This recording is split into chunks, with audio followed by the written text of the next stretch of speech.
പാർട്ടിയെ സാമ്പത്തികമായിട്ട് കൈയടക്കിയത് കൊണ്ട് മാത്രം പല പാർട്ടി പ്രവർത്തകരും ഉള്ളിൽ കമ്മ്യൂണിസം കാത്തുസൂക്ഷിക്കുന്ന പല വിപ്ലവകാരികളും നിശബ്ദത പാലിക്കപ്പെടേണ്ടി വരുന്നത് പാർട്ടിയെ പണം കൊണ്ട് മൂടിയ ഒരു മുഖ്യമന്ത്രി, യാതൊരു കമ്മ്യൂണിസ്റ്റ് മൂല്യവും തൊട്ടു തീണ്ടിയിട്ടില്ലാത്ത ഒരു മുഖ്യമന്ത്രി, കമ്മ്യൂണിസ്റ്റുകാരെ ഒന്നടങ്കം പറ്റിച്ചുകൊണ്ട് ഏറ്റവും വലിയ ബൂർഷയായിട്ട് മുന്നോട്ട് പോയിക്കൊണ്ടിരിക്കുന്ന ഒരു മുഖ്യമന്ത്രിയുടെ ചെയ്തികളെ അറിയാൻ കേരളത്തിന്റെ ജനതയ്ക്ക് ആഗ്രഹമുണ്ട്. ദയവ് ചെയ്ത് ഇത് പുറത്തുവിട്ടതിന് ശേഷം ആത്മാഭിമാനത്തോടുകൂടി പറയൂ, കേരള മുഖ്യമന്ത്രിയുടെ ദുരിതാശ്വാസ നിധിയിലേക്ക് സാമ്പത്തികമായിട്ട് നിങ്ങൾ സഹായിക്കണം.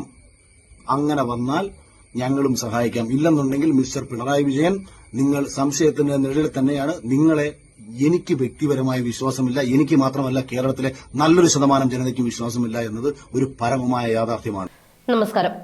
മുഖ്യമന്ത്രിയുടെ ദുരിതാശ്വാസ നിധിക്കെതിരെ ഫേസ്ബുക്കിലൂടെ പ്രചരണം നടത്തിയതിന് സംവിധായകൻ അഖിൽ മാരാർക്കെതിരെ കേസെടുത്ത ഇൻഫോ പാർക്ക് പോലീസ്. മുഖ്യമന്ത്രിയുടെ ദുരിതാശ്വാസ നിധിയിലേക്ക് താൻ പണം നൽകില്ല എന്നും പകരം താൻ വീടുകൾ വെച്ച് നൽകാമെന്നും പറഞ്ഞുകൊണ്ടായിരുന്നു അഖിലിന്റെ ഫേസ്ബുക്ക് പോസ്റ്റ്. പോലീസ് കേസെടുത്തതിന് തൊട്ടു പിന്നാലെ പുതിയ പോസ്റ്റുമായി അഖിൽ മാരാർ വീണ്ടും രംഗത്ത് വന്നു. വീണ്ടും കേസ്, മഹാരാജാവ് നീണാൾ വാഴട്ടെ എന്നാണ് അഖിൽ ഫേസ്ബുക്കിൽ കുറിച്ചത്. വയനാട്ടിലെ ദുരന്തബാധിതർക്ക് താൻ നേരിട്ടും അല്ലാതെയും സഹായം എത്തിക്കുമെന്നും എങ്ങനെ സഹായിക്കണമെന്നത് തന്റെ മാത്രം ഇഷ്ടമാണ് എന്നും അഖിൽ മാരാർ പറഞ്ഞു. പിന്നാലെ ഫേസ്ബുക്ക് ലൈവിലെത്തിയ അഖിൽ സർക്കാരിനും CPM-നുമെതിരെ അതിശക്തമായ ഭാഷയിൽ തന്നെയാണ് വിമർശനം ഉന്നയിച്ചത്.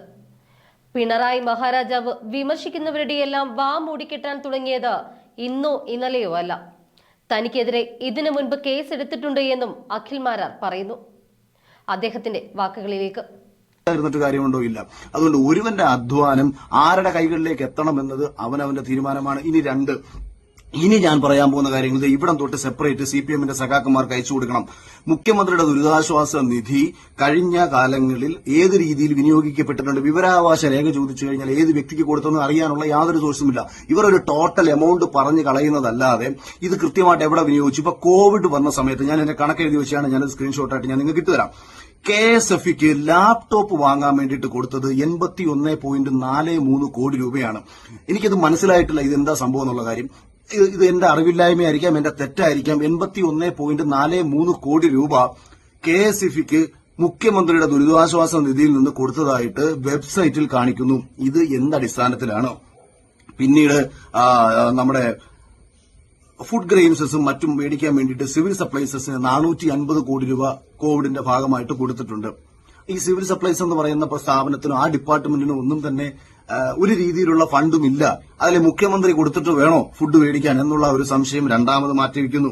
പിന്നീടാണ് പ്രധാനപ്പെട്ട കാര്യം, കോപ്പറേറ്റീവ് ഡെപ്റ്റ്, അതായത് ഫിനാൻഷ്യൽ അസിസ്റ്റൻസ് ടു BPL, സഹകരണ മേഖലയിലെ ബാധ്യതകൾ പരിഹരിക്കാൻ, സാമ്പത്തിക ബാധ്യതകൾ പരിഹരിക്കാൻ, BPLകാരുടെ ബാധ്യതകൾ പരിഹരിക്കാൻ വേണ്ടിയിട്ട് 147.82 കോടി രൂപ മുഖ്യമന്ത്രിയുടെ ദുരിതാശ്വാസ നിധിയിൽ നിന്ന് കൊടുത്തതായിട്ട് ഇവരുടെ വെബ്സൈറ്റിൽ പറയുന്നു. ഇത് ആർക്കാണ് കൊടുത്തത്?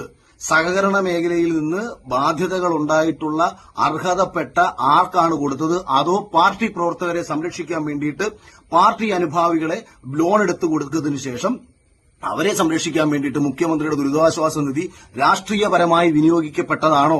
ഈ രീതിയിൽ തങ്ങളുടെ അണികളെ സംരക്ഷിച്ചു നിർത്തിക്കൊണ്ട് പാർട്ടിയുടെ നാളെയിൽ അല്ലെങ്കിൽ പാർട്ടിയുടെ തന്നെ ഈ അന്തം ഭടന്മാരാക്കി മാറ്റാൻ വേണ്ടിയിട്ട് മുഖ്യമന്ത്രിയുടെ ദുരിതാശ്വാസ നിധി വഴിവിട്ട രീതിയിൽ ചെലവഴിച്ചിട്ടുണ്ടോ ഇല്ലയോ എന്നതും പരിശോധിക്കപ്പെടേണ്ടതാണ്. ഞാനിത് വെബ്സൈറ്റിലെ കണക്കാണ് പറഞ്ഞത്. Cooperative debt financial assistance to BPL 147.82 കോടി രൂപ ഏതൊക്കെ വ്യക്തികളുടെ കടങ്ങൾ തീർക്കാനാണ് മുഖ്യമന്ത്രിയുടെ ദുരിതാശ്വാസ നിധി ഉപയോഗിച്ചിട്ടുണ്ടെന്നുള്ളത് കേരളത്തിലെ ജനങ്ങൾക്കറിയണം.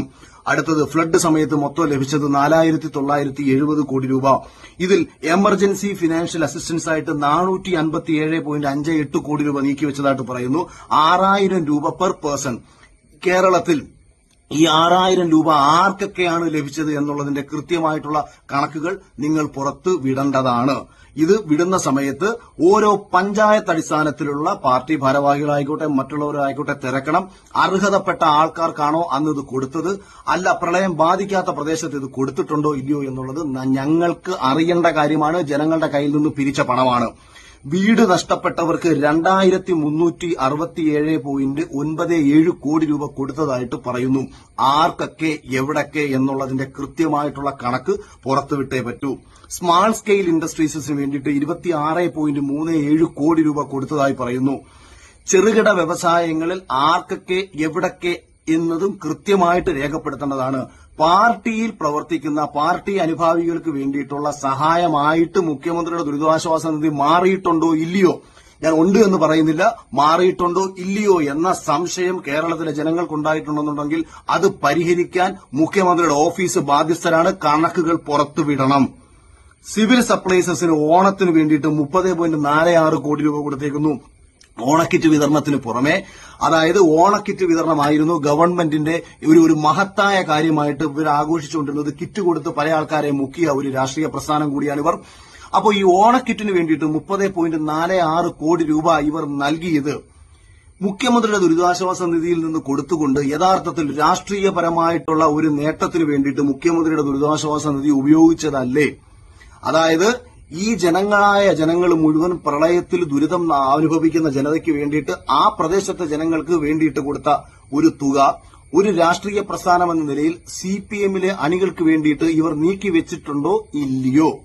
ഇത് ഞങ്ങൾക്കറിയണം. ഇവിടെ പറയുന്ന പ്രധാനപ്പെട്ട കാര്യം, ഇതിന്റെ കൃത്യമായ കണക്കുകൾ നിങ്ങൾ പുറത്തുവിട്ടാൽ എന്തായാലും 2, 3, 4 മാസങ്ങളൊക്കെ കഴിഞ്ഞിട്ടായിരിക്കും നമ്മളൊരു ഈ വയനാടിന്റെ ഒരു പുനരധിവാസ മേഖലയുമായി ബന്ധപ്പെട്ടിട്ടുള്ള പ്രവർത്തനങ്ങളും മറ്റും നടക്കുന്നത്. ഇപ്പോ ഞാൻ വെച്ചു കൊടുക്കാമെന്ന് പറഞ്ഞ വീടുകളും നമ്മുടെ മന്നത്തെന്ന് പറയുന്ന കമ്പനിയുടെ ഓണർ ഉണ്ണികൃഷ്ണൻ എനിക്ക് സഹായിക്കാം. അതായത് ഞാൻ ആക്ച്വലി 3 വീട് നമ്മൾ വെക്കാന്ന് പറഞ്ഞാണ്. അപ്പൊ അദ്ദേഹം ഇങ്ങനെ ഒരു കാര്യം പറഞ്ഞിട്ട് ഞാൻ പിന്നെ ഇൻഡിവിജ്വലി നമ്മൾ ആരുടെ ഒന്നും ചോദിക്കണ്ട, എന്റെ തന്നെ കയ്യിലെ പൈസ കൊണ്ട് ഞാനൊരു വീട് ചെയ്യാൻ ഞാൻ തയ്യാറാണ് എന്ന് ഞാൻ പറഞ്ഞതും കൂടെ ചേർത്ത് ഈ 4 വീടുകളും തീർച്ചയായിട്ടും ഗവൺമെന്റിന്റെ തന്നെ സഹകരണത്തോടു കൂടിയല്ലേ നമുക്ക് ഇതൊക്കെ ചെയ്യാൻ പറ്റൂ. കാരണം തദ്ദേശ സ്വയംഭരണ സ്ഥാപനങ്ങളുമായി ബന്ധപ്പെടണം, ജില്ലാ ഭരണകൂടവുമായി ബന്ധപ്പെടണം, അവർ നൽകുന്ന പ്രദേശത്ത് തന്നെയായിരിക്കും നമ്മൾ ഇതൊക്കെ വെച്ചു കൊടുക്കുന്നത്.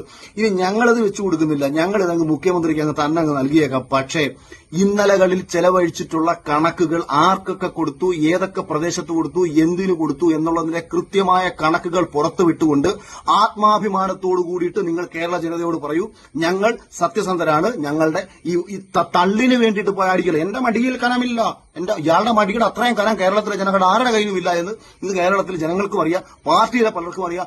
പാർട്ടിയെ സാമ്പത്തികമായിട്ട് കൈയടക്കിയത് കൊണ്ട് മാത്രം പല പാർട്ടി പ്രവർത്തകരും ഉള്ളിൽ കമ്മ്യൂണിസം കാത്തുസൂക്ഷിക്കുന്ന പല വിപ്ലവകാരികളും നിശബ്ദത പാലിക്കപ്പെടേണ്ടി വരുന്നത് പാർട്ടിയെ പണം കൊണ്ട് മൂടിയ ഒരു മുഖ്യമന്ത്രി, യാതൊരു കമ്മ്യൂണിസ്റ്റ് മൂല്യവും തൊട്ടു തീണ്ടിയിട്ടില്ലാത്ത ഒരു മുഖ്യമന്ത്രി, കമ്മ്യൂണിസ്റ്റുകാരെ ഒന്നടങ്കം പറ്റിച്ചുകൊണ്ട് ഏറ്റവും വലിയ ബൂർഷയായിട്ട് മുന്നോട്ട് പോയിക്കൊണ്ടിരിക്കുന്ന ഒരു മുഖ്യമന്ത്രിയുടെ ചെയ്തികളെ അറിയാൻ കേരളത്തിന്റെ ജനതയ്ക്ക് ആഗ്രഹമുണ്ട്. ദയവ് ചെയ്ത് ഇത് പുറത്തുവിട്ടതിന് ശേഷം ആത്മാഭിമാനത്തോടുകൂടി പറയൂ, കേരള മുഖ്യമന്ത്രിയുടെ ദുരിതാശ്വാസ നിധിയിലേക്ക് സാമ്പത്തികമായിട്ട് നിങ്ങൾ സഹായിക്കണം. അങ്ങനെ വന്നാൽ ഞങ്ങളും സഹായിക്കാം. ഇല്ലെന്നുണ്ടെങ്കിൽ മിസ്റ്റർ പിണറായി വിജയൻ, നിങ്ങൾ സംശയത്തിന്റെ നിഴലിൽ തന്നെയാണ്. നിങ്ങളെ എനിക്ക് വ്യക്തിപരമായ വിശ്വാസമില്ല, എനിക്ക് മാത്രമല്ല കേരളത്തിലെ നല്ലൊരു ശതമാനം ജനതയ്ക്ക് വിശ്വാസമില്ല എന്നത് ഒരു പരമമായ യാഥാർത്ഥ്യമാണ്. നിങ്ങൾ മൂലം ഇപ്പോൾ നശിച്ചുകൊണ്ടിരിക്കുന്നത് നിങ്ങളുടെ രാഷ്ട്രീയ പ്രസ്ഥാനം കൂടിയാണ്. നിങ്ങൾ ഈ പാർട്ടിയെ മുച്ചൂടും മുടിച്ചിട്ട് ഭരണത്തിൽ നിന്ന് ഇറങ്ങിപ്പോണമെന്ന് പ്രതിജ്ഞ എടുത്തിട്ടുള്ളവരാണ്. ഈ പാർട്ടി നിലനിൽക്കണമെന്ന് ആഗ്രഹിക്കുന്നുണ്ടെന്നുണ്ടെങ്കിൽ പ്രിയപ്പെട്ട സിപിഎമ്മിലെ ആത്മാർത്ഥമായി ഇഷ്ടപ്പെടുന്ന കമ്മ്യൂണിസ്റ്റുകാരെ, നിങ്ങൾ നിങ്ങളുടെ ഉൾപാർട്ടി ജനാധിപത്യത്തെ വീണ്ടും ശക്തിപ്പെടുത്തണം. ഈ പാർട്ടിയെ മുന്നോട്ട് നയിക്കാൻ, ഈ പാർട്ടി ഇവിടെ നിലനിൽക്കാൻ നിങ്ങൾ തന്നെ ഇടപെടണമെന്ന് പറഞ്ഞുകൊണ്ട് അവസാനിപ്പിക്കുകയാണ്. Thank you.